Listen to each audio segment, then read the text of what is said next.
மதிமுக பொதுச் செயலாளர் வைகோ செய்தியாளர்களுக்கு அளித்த பேட்டியில், திமுக ஆதரவோடு வெற்றி பெற்ற காங்கிரஸ் நன்றி கூட சொல்லாமல் சென்று தாவேக தலைமையிலான அமைச்சரவையில் இடம்பெற்றன. காங்கிரசுடன் எங்களை ஒப்பிடாதீர்கள் என்று அக்கட்சியை விமர்சித்திருந்தார். வைகோவின் இந்த பேச்சுக்கு காங்கிரஸ் எம்பி மாணிக்கம் தாக்கூர் பதிலடி கொடுத்துள்ளார்.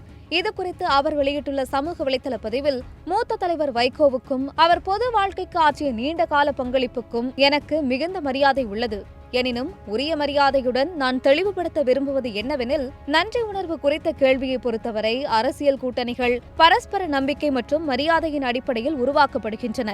மே 4ஆம் தேதி மதியம் 3 மணி அளவில் தேர்தல் முடிவுகள் வெளியாகிக் கொண்டிருந்த போதே பாஜக RSS தரப்பின் முயற்சியின்படி திமுக மற்றும் அதிமுகவுடன் தொடர்புகள் மற்றும் அரசியல் பேச்சுவார்த்தைகள் தொடங்கியது.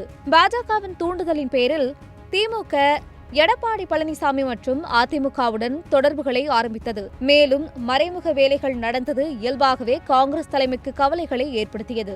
இத்தகைய சூழ்நிலையில் அந்த கவலைகளை பற்றி பேசாமல் காங்கிரஸ் நன்றி உணர்வை வெளிப்படுத்த வேண்டும் என்று கூறுவது நியாயமானதோ அல்லது நடைமுறைக்கு ஏற்றதோ அல்ல.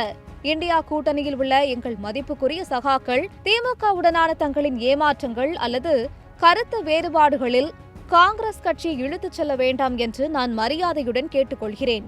காங்கிரஸ் தனது கொள்கைகள், தனது தொண்டர்கள், பரஸ்பர மரியாதை மற்றும் வெளிப்படைத்தன்மையின் அடிப்படையில் இந்தியா கூட்டணியை வலுப்படுத்தும் தனது உறுதிப்பாட்டுடன் தொடர்ந்து நிற்கும் என்று தெரிவித்துள்ளார்.